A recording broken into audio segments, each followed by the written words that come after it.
Žmonės ir linkia įsukti tokį užburtą ratą, kuris yra toksai. Žmogus dirba ir dirba daug. Jis pamiršta apie savo gyvenimą. Pamiršta apie tai, kad reikia pasirūpinti savim. Pamiršta, kad reikia laiko skirti savo ar savo artimiesiems ir visą laiką jis pradirba. Tai yra natūralu, nes vis tiek dirbti reikia ir finansai, jie vis tiek yra svarbus mūsų gyvenimuose, ypač jeigu turi paskolų, ypač jeigu turi vaikų ir šiaip neuždirbi daug. Tai faktas, kad tu galvoji apie darbą kaip išgyventi.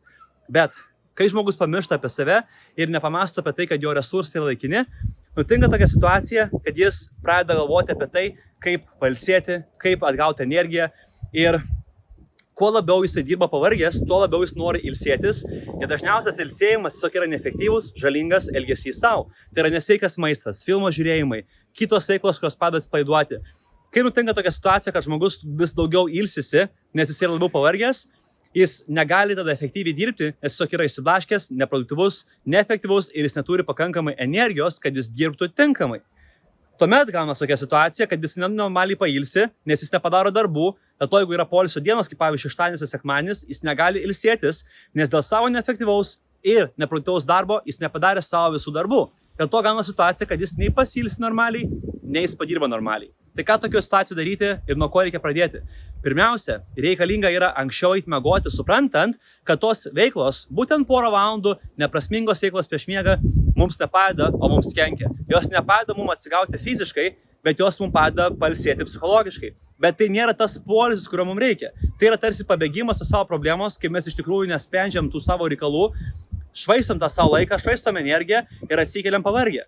Natūralu, kad toks poilsis, psichologinis poilsis yra ne tam, kad pailsėti, kad atsikelti užsidegusiam, energingam, motyvuotėm, suplanavus savo kitą dieną, pailsėjus iš vakaro, normaliai laiku užmygti, nesivartyti lovui ir iš tikrųjų pradėti darbą kitą dieną su teisingo mintim, teisingu nusiteikimu ir su suvokimu, ko tu nori, kodėl tu nori, matymu savo ateities, matymu visos tolimesnės perspektyvos, o tiesiog žiūrėjimu į viską kaip trumpalaikę situaciją, trumpalaikę perspektyvą, kad šiandien man sunku, aš pavargęs, tokiu būdu mes pamirštame apie savo ateitį ir ko mes iš tiesų norim. Tai nuėjus anksčiau miegoti, atsikelti anksčiau, nes kada mes jau galim paskirti laiko savo. Jeigu mes nepaskiriam laiko savo ryte, nes mes tiesiog pramiegam tą savo rytą, nes neturim jėgų iš ko atsikelti, jeigu mes tada tokiu atveju mes ištam namo pavargę, nusivarę, nepasilsėję ir kai mes ištam namo nepasilsėję ir pavargę, nusivarę nuo darbų, faktas, kad mes neskirsim laiko produktyvaus savo, nes smegenys yra išsijungusios, kūnas yra tiek išsekęs, kad tu esi tiesiog susierzinęs, pavargęs, viskas, ko tu nori, tai bent jau trumpalaikio atsipalaidavimo, kad nebesijaus tokiam išsekusiam, koks tu buvai. Dėl to tiek rytai, tiek vakarai mums atkrenta. Kas lieka? Savaitgaliai. Bet savaitgaliais mes pramiegam dar ilgiau, atsikeliam rytdienos ir likusią dieną mes skiriam kam? Šeimai, draugams, kitiems žmonėms ir vėlgi pamirštam apie save. Nors ir turim šeštadienį, sekmadienį sočiai galimybių savim pasirūpinti, atsikelt anksčiau, padaryti mankštą, pamedituoti, pakvėpuoti, nueit šaltų dušu nusimaudyti, pasivaikščioti lauke, audio knygą paklausyti, užsivesti užrašus. Daug dalykų mes galim daryti, pasimokyti šius mokslus dėl savo darbų, kurie mus būtent liečia ir kuriuose mes norime ar daugiau uždirbti, ar patobulėti, ar tiesiog gauti daugiau kvalifikacijos. Mes ir tų dalykų net nedarome. Nes esam tiesiog išsekę, pavargę nuo visos savaitės susikaupusio streso, nerimo, baimių, visokių rūpesčių, problemų. O jeigu dar mums, pavyzdžiui, kūnas skauda, kelį, petį, klubą, pastoviai degate nugarą ir taip nėra energijos, nėra to laiko, neefektyviai dirbam, skauda galva, svaigsta galva, pastoviai tiesiog išsiblaškiusios mintis, nėra susifokusuoti. Ir dar prie viso to mums skauda pusę kūno ir dar mes turim 30 kg viršsvorį, apie kurį mes turim ištisai galvoti, kai reikia nusimesti pilvą. Dar turim 5 kitas ligas ir dar turim kitų problemų, būtent susijusių su santykiais ar darbais ir panašiai. Faktas, kad yra sunku savo paskirti laiko. Bet dėl to reikia paskirti būtent laiko bent trumpam atsisėsti, bent 5 minutėm ir įsivertinti, koks būtų gyvenimas, jeigu aš nieko nekeičiau, jeigu aš nieko nedaryčiau, jeigu tiesiog kaip aš dabar gyvenu, taip gyvenčiau dar 5 ar 10 metų. Dažniausiai naujienos nebūna džiuginančios, jos būna tiesiog liūdnos. Kai mes tą suvokiam, mes keliamės anksti, nepaisant viso, kas bebūtų, žinom, mes nuėjom miegoti anksčiau. Ir kai mes atsikeliam anksčiau, mes paskiriam tą laiką savo. O ką mes teikiam per tą laiką? Mes turim pasirūpinti savo sveikata, fizinė sveikata, emocinė sveikata, psichologinė sveikata ir plėsti ir didinti savo sąmoningumą. Kai jūs dabar klausot šio video, jūs jaučiatės kitaip, jūs jaučiatės įkvėpti, užsimotyvavę ar kažkaip kitaip, jūs tiesiog priverčia jaustis mano kalbėjimai.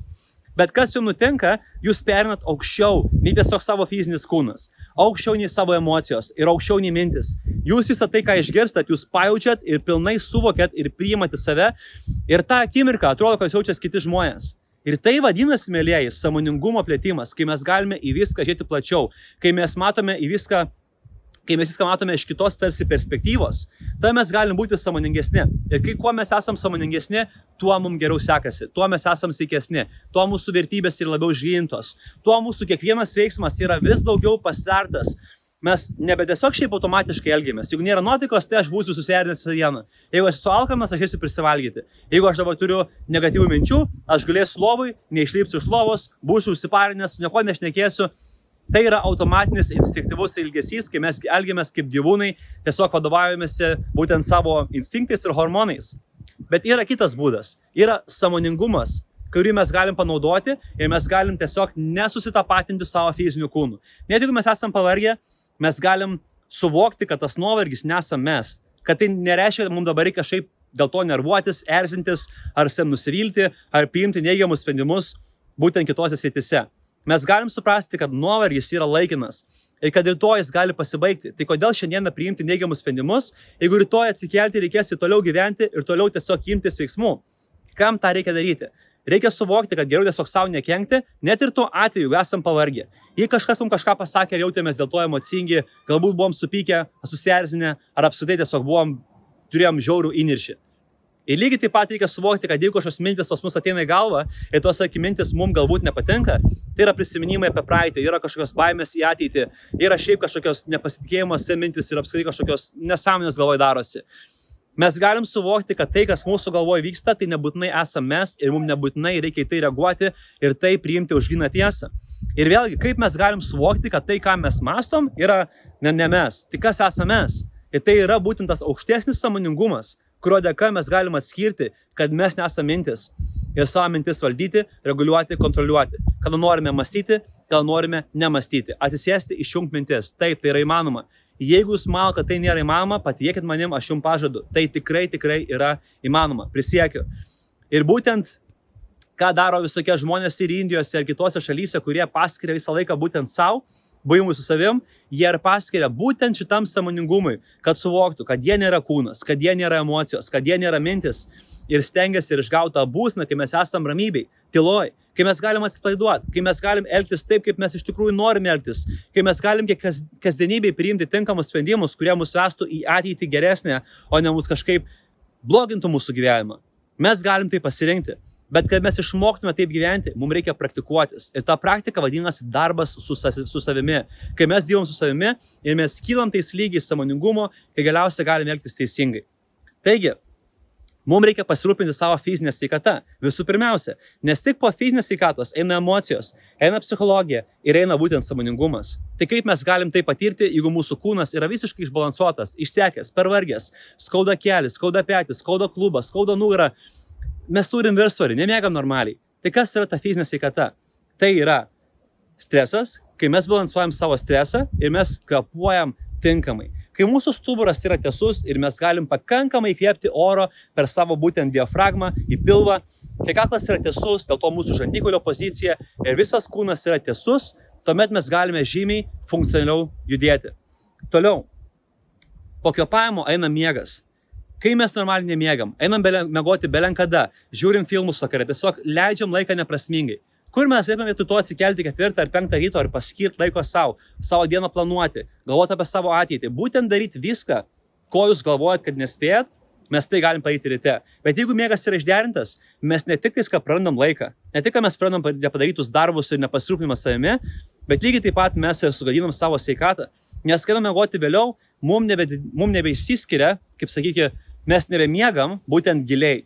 Mums sumažėja gilus miegas. Jeigu mes einame miegoti vėliau, nuo 11 ir 12 valandos vakaro, miego kokybė suprastėja. Jeigu mes atsigulam 10 ir užmiegam 12, vadinasi mes einame miegoti 12, ne 10 ir mes jau negalim skaičiuoti tų 8 valandų miego, kaip kad tarsi miego.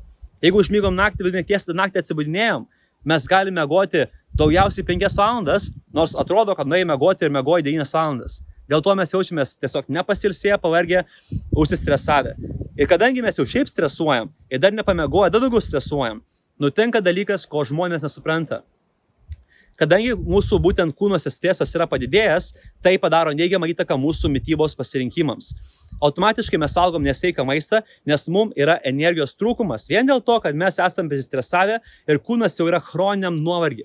Kai mes ištisai stresuojam, mes išskiriam resursus, kurie mums suteikia energijos, suteikia tiesiog gyvybingumo. Bet jeigu mes tos resursus būtent naudojam pastoviai, kai mes stresuojam, jie išsenka, jie pasibaigia. Kūnas normaliai nebegali reaguoti į kortizolį, į adrenaliną, jis tiesiog tampa tiems dalykams atsparus. Ir kai mes jau tarsi turėtumėm turėti jėgų, mes jų nebeturim.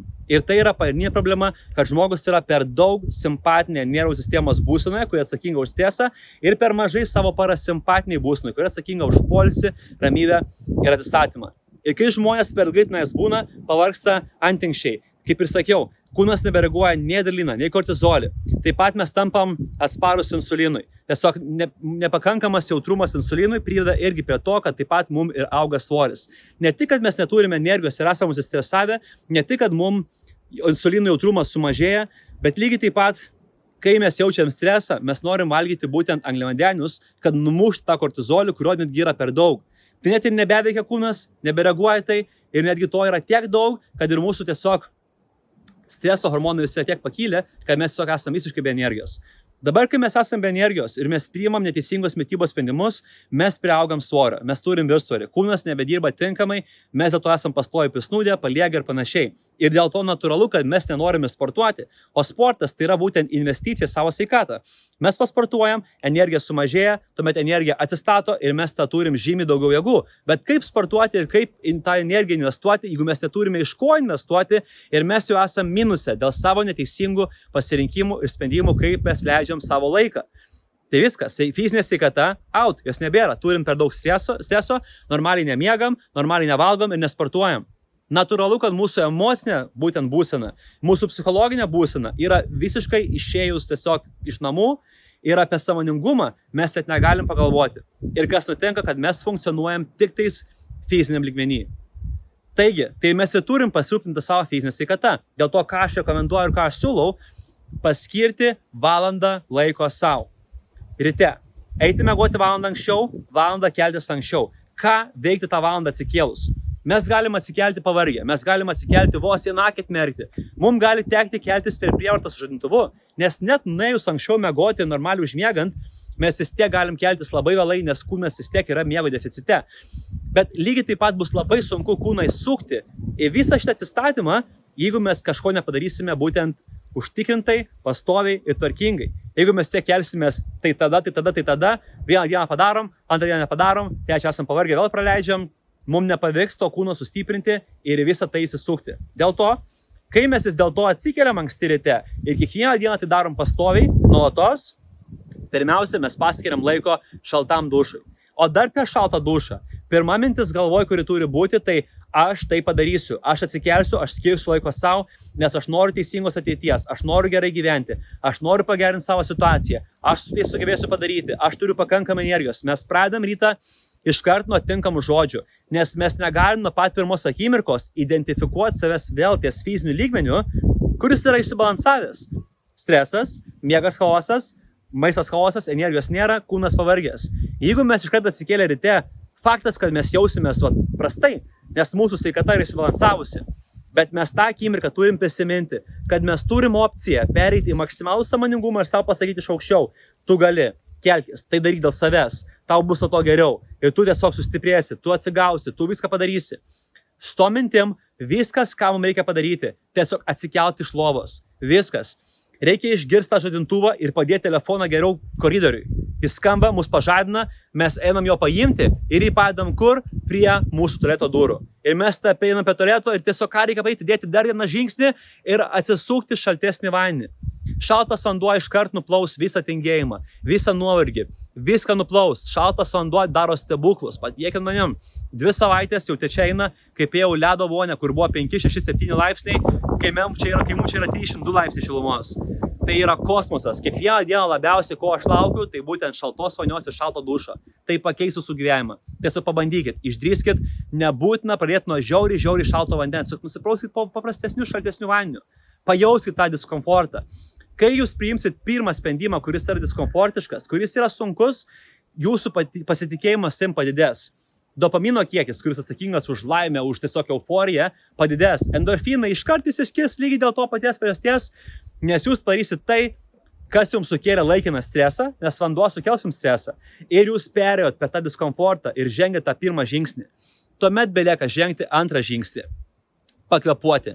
Atlikti kvėpavimo pratimus, kad suenergizuoti savo kūną, kad į kūną pripumpuoti deguonies, kad pulsas sumažėtų. Kai sumažėja pulsas, mes ir perinam iš tos simpatinės nervų sistemos būsenos į parasimpatinę. Tai reiškia, kad kai simpatinė nervų sistema yra aktyvi, kuri atsakinga už puolimą arba gynybą, tuomet mūsų priekinė smegenų dalis tiesiog išsijungia, o priekinė dalis yra atsakinga už mūsų pozityvius, tinkamus sprendimus, už racionalų mąstymą. Ir jeigu mes atsikeliam būtent su stresu ryte, mūsų simpatinė nervų sistema įsijungia, o kartu su ją įsijungia ir migdolinė būtent smegenų dalis, kuri atsakinga už nerimą, už baimę, už chaosą, už panikos atakas. Tai jeigu mes esam pastoviam strese, nuo pat atsikelimo iki pat įmo miegoti, kaip mums išlysti iš to fizinio lygmens ir būtent pereiti į tą aukštesnio sąmoningumo lygmenį. Būtent tai mes galim padaryti pakvepuodami. Dėl to pakvepavus mes ne tik sumažinam pulsą, nes padidinam deguonies kiekį kūne, bet mes lygiai taip pat ir pripumpuojam savo kūną energijos ir atgaunam savo sąmoningumą. Tai kas gali būti geriau nei nuo pat dienos pradžios atgauti sąmoningumą ir visą dieną toliau priimti tinkamus sprendimus. Dėl to kvėpavimo pratimai yra būtina. Po kvėpavimo pratimų eina stuburo mankšta. Stuburo mankšta mums yra reikalinga dėl begalės priežasčių. Mes turim skirtingas laikysenas, mes turim kifozę, mes turim stuburo rotacija, kaip petys vienas yra čia, ir mes taip pat turim būtent ir skoliozę, kai mes esam persisukę, persikreipę. O jeigu mes turim ir skoliozę, ir rotaciją, ir kifozę, dauguma žmonių turi visas šias tris problemas. Patikėkit manim daugumą. Tiesiog paėkit savo veidrodį ir pamatykit savo atsakymą. Kaip mes stovim? Ar šitaip, ar taip? Mes turim būti tiesiai. Tiesiog tai yra natūrali žmogaus būsena, kai yra linkiai, bet tiesiog yra tokie, o net per linkę susisukę, persikreipę. Kaip stuburas atrodo, kai jis yra pasisukęs, pasilenkęs ir išsirietęs. Vienoje pusėje toks tarpas, kitoje pusėje toks tarpas. Natūralu, kad šaudo išvaržos. Natūralu, kad spaudžiasi nervai. Natūralu, kad pastovi tą juosmenį skauda. Daugam skauda juosmenį. Beveik visiems žmonėms. Vienam ir kitam. Ir būtent mes tą galim sutvarkyti, kai mes išsitiesnam savo stuburą ir nuimam įtampą nuo savo slankstelių ir atstatom juos į vietą, kur jie ir turi būti. Nes tai žmonėms aiškinu. Jeigu tu turi skoliozę, tau pakrypo taip. Jeigu tu turi kifozę, lordozę, tau dabar pakrypo jau šitaip. Ir dar jeigu tu turi stuburo rotaciją, tau dar taip pakrypo. Ir tau keista, kodėl tau čia yra šauta išvarža ir dėl ko tau čia yra spaudžiasi nervai. Nėra keista. Kaip įvyksta stebuklas, kai mes tas funkcijas ištiesnam ir sutvarkom. Toliau, mes einam prie mobilumo. Mes turim gebėti savo rankas valdyti, iškelties aukštyn, atitraukties atgal, išsukt, pasukt, palenkt, patraukt. Mes turim gebėti padaryti viską ne tik su savo rankom, bet ir su klubais, ir su keliais, ir su viskuom. Stuburas turi taip pat atlikti visiškai visas funkcijas, riešai. Kūne yra daugybė funkcijų. Ir kaip jums dabar apsikrautom visom funkcijom, jeigu ir taip turit ką veikti savo gyvenime. Jeigu gyvenimuose jūs ir dirbat, ir auginat vaikus, ir turit įvairiausių sunkumų, reikalų, normalu, kad visą dieną mes net nepagalvojam apie kažkokį suknistą riešą, kodėl man jį skauda. Skauda, tai skauda, aš neturiu laiko apie jį galvoti. Bet mes galim paskirti dieną vos 25 minutės ir sutvarkyti savo visus sąnarius, visus skausmus, nugarą, pečiai, alkūnės, riešai, kaklas, klubai, keliai, čiurnos. Bet kokie skausmai gali praeiti paskiriant į dieną 25 minutės. Ir ne tik, kad mes ištiesinsim savo laikyseną, turėsim sveiką stuburą, ne tik, kad sąnariai puikiai dirbs, turėsim visas pilnas funkcijas, bet mes per tas minutės dar lygiai taip pat padarysime kvėpavimo 6 raundus, kai mes prikvėpuosime belenkiek deguonies ir turėsime labai daug energijos ir ištvermės visą likusią dieną. Toliau, pasirūpinus savo fiziniu kūnu, savo sąnariais, savo laikyseną, visų savo kūno mobilumu, mes toliau turime pasirūpinti ir aukštesnių lygmenių. Atsiminkim, mes jau atsikėlėm anksti, mes jau pakvėpavom, tai jau miegas ir jau būtent kvėpavimai yra padaryti. Ir tai yra pagrindiniai dalykai, kuriuos būtent rūpinamės tik atsikėlę.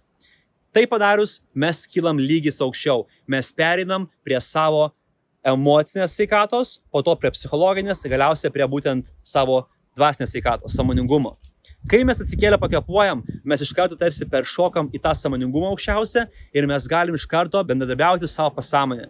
Į ją krauti informaciją, kurią mes norime krauti. Iš jos išimti informaciją, kurią mes norime išimti. O ką mes norim išimti? Neigiamus prisiminimus, baimės į ateitį, nepasitikėjimą savim, užprogramuotas mintis, kurios yra nuo pat vaikystės. Mes tai galim išprogramuoti, būtent paskirdami laiko savo, kai mes esame tame aukščiausiame sąmoningume ir viską mes žiūrime ne iš tiesiog fizinės perspektyvos, iš instinktų ir streso lygmens, ne iš savo būtent emocinės perspektyvos, kai mes viską žiūrim tiesiog per daug jautriai, su pykčiu, su tiesiog nerimu, su baimėm. Ir mes viską žiūrim net ne iš psichologinės pusės, kur bandom viskame išvelgti kažkokią logiką, kažkokią teisybę ir panašiai, o kai sako, mes pajaučiam. Mes būtent pajaučiam, kas yra teisingas atsakymas, kas yra kas, ką reikia išmesti, ką reikia įdėti, ką reikia pakeisti. Tai yra tas laikotarpis ir tas sąmoningumas, su kuriuo mes keičiam savo gyvenimus, su kuriuo mes priimam teisingus sprendimus į savo ateitį ir kuriuos mes priimam sąmoningus sprendimus būtent ir dabartyje. Taigi, tai po to mes turime būtent rūpinti savo emocinę, psichologinę ir dvasinę sveikatą. Ir kaip mes tai padarom? Mes tai darom su meditacijomis ir su kvėpavimo pratimais. Kvėpavimo pratimai pasikeičia, jie tampa ramesni, kūną nuraminantis, atpalaiduojantis, o nesuaktyvinantis, pažadinantis. Nes pirmiausia, mes ją pažadinom, kad pasportuoti, o po to mes ją nuraminom, kad dabar kūnas daugiau nebestresuotų, nusiramintų ir kad mes galiausiai galėtum ir toliau visą dieną elgtis teisingai ir savim pasirūpinti. Taigi, mes darom meditacijas, mes darom dėkingumo meditaciją, mes vizualizuojam geresnį ateitį, mes paskui skatinam save su teisingomis afirmacijomis ir tuomet, kai mes tai padarome, mes periname per emocinį lygį, per psichologinį lygį ir mes galiausiai atsirandame savo aukščiausiame sąmoningime. Kai mes turim tą aukščiausią sąmoningumą, kur mes jį panaudojam, ką mes su jam darom? Tuomet, kai mes savo mintis nuraminame ir gauname visišką tylą savo galvoje, mes tai panaudojame rašymui, užrašų vedimui. Mes strateguojame savo ateitį, mes įsirašome savo tikslus, mes pirmiausia pasirūpinam savo dabartinę situaciją. Ką mes veikiam ryte, ką mes veikiam vakare, ką mes veikiam dienos metu, kur mes švaistom laiką, kur mes sutaupom laiko, kaip mes jaučiamės. Mes apgalvojam taip pat ne tik apie dabartį, bet ir apie rytojų ir apie kitą savaitę. Strateguojam, analizuojam, išsikeliam tikslus ir galiausiai tai mums ir padeda palaikyti motivaciją. Būtent užrašų vedimas ir pastovus savo priminimas, kur mes einam, ko mes siekiam, ką mes darom, būtent mums tai ir primena, dėl ko mes visą tai darom. Ir su tom sąmoningumu, kai mes viską išsirašom, mes galim savo priminti, kad mes turim keltis anksti, kad mes norim keltis anksti, kad atsikėlę anksti, mes galim paskirti laiko savo. Ir kai mes paskiriam laiko savo, tuomet mes galim pasiekti absoliučiai viską. Nes padėjus sąmoningumui, mes priimam teisingus sprendimus kiekvieną dieną. Mes laiką prioritizuojam ties sveikata, mes laiką prioritizuojam ties santykiais. Ir tik po to eina darbas. Tai jeigu pačioj pradžioj minėjau, kaip išeiti iš to užburto rato, kai mes esam pastoviai pavargę ir mes negalim nei normaliai padirbti, nei normaliai pailsėti, visų pirmiausia, mes turim suvokti, kad turi įvykti pokyčiai. Turim suvokti, kad mes pirmiausia turim pasirūpinti savim ir mąstyti ir funkcionuoti ne savo fizinių lygmenių, ne savo emocinių lygmenių, ne psichologinių lygmenių, bet viską išmąstyti, išgalvoti ir suprasti, bet mes turim ir privalom prieiti tą aukštesnį lygmenį. Viskas, ką reikia padaryti, tiesiog atsitraukti nuo savo kasdienybės, atsitraukti nuo savo darbų bent vienai valandai ir per tą valandą praeiti naują gyvenimą, praeiti naują pokytį. Dėl to aš jūs visus kviečiu prisijungti į šitą iššūkį, pakeisti savo gyvenimą per 1 valandą ir pamatykit naujus pokyčius savo gyvenime. Kai mes kelsimės anksti ryte, kai aš parodysiu, kaip kvėpuoti, aš išmokysiu visas tas meditacijas, išmokysiu stuburo mankštas. Mes kiekvieną dieną darysim po skirtingą stuburo mankštą. Viena iš jų bus orientuota į kifozę lordozę, kai kaklas yra priekį ir mes turim didžiulį pagurklį. Antra bus orientuota į skoliozės tiesinimą. Tai bus treniruotės, intensyvios, geros treniruotės, ne intensyvios, o efektyvios treniruotės, kurios būtent tiesins mūsų stuburą. Taip pat bus ir rotacijos tvarkymas. Viena ranka yra stipresnė, kita ranka yra silpnesnė. Kai skauda vieną petį arba vieną kelį, vadinasi tai susijęs su stuburu ir mes galim tą sutvarkyti. Lygiai taip pat aš mokysiu, kaip daryti visus mobilumo pratimus, kaip daryti pačius efektyviausius pratimus, kurie šiuo metu yra pasaulyje. Ir aš neperdedu, nes aš lankiausi pas geriausius pasaulyje. Ir aš žinau, kas šiuo metu yra pasaulyje ir aš žinau, kas yra efektyviausia. Ir tai, ką aš duodu, tai galiu patvirtinti. Tai tikrai yra efektyviausia. Ne veltui žmonės sako, kad darau stebuklus per valandą. Pamatęs žmogų, sutvarkau bet kurią situaciją. Kaip tai pavyksta? Pritaikant visą tai, kas bus prieinama online klube. Visi šie pratimai, mankštos, visos metodikos, visi kvėpavimai, meditacijos, vizualizacijos, afirmacijos, sąmoningumo meditacijos, visi skirtingi užrašų vedimai bus 7 dienų iššūkyje. Kiekvieną dieną bus skirtingas užrašų vedimas. Kiekvieną dieną medituosime, sakysime savo vizualizacijas, afirmacijas ir lygiai taip pat turėsim sąmoningumo meditacijas ir kiekvieną dieną bus visiškai skirtingi pratimai. Stuburui, kūnui ir absoliučiai visiems sąnariam.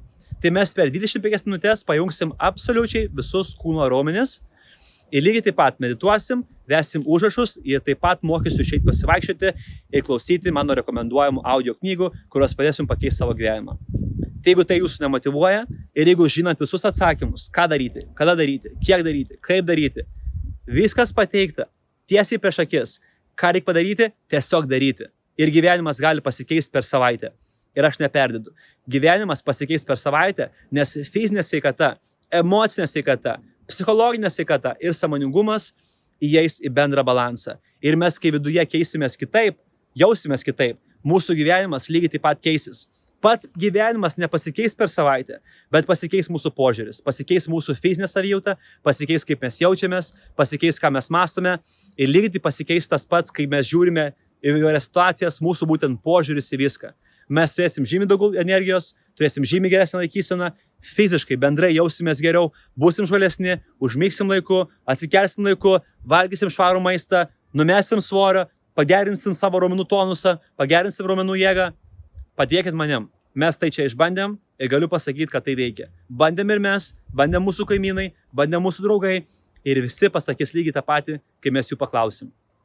Taip kad iki pasimatymo online klube.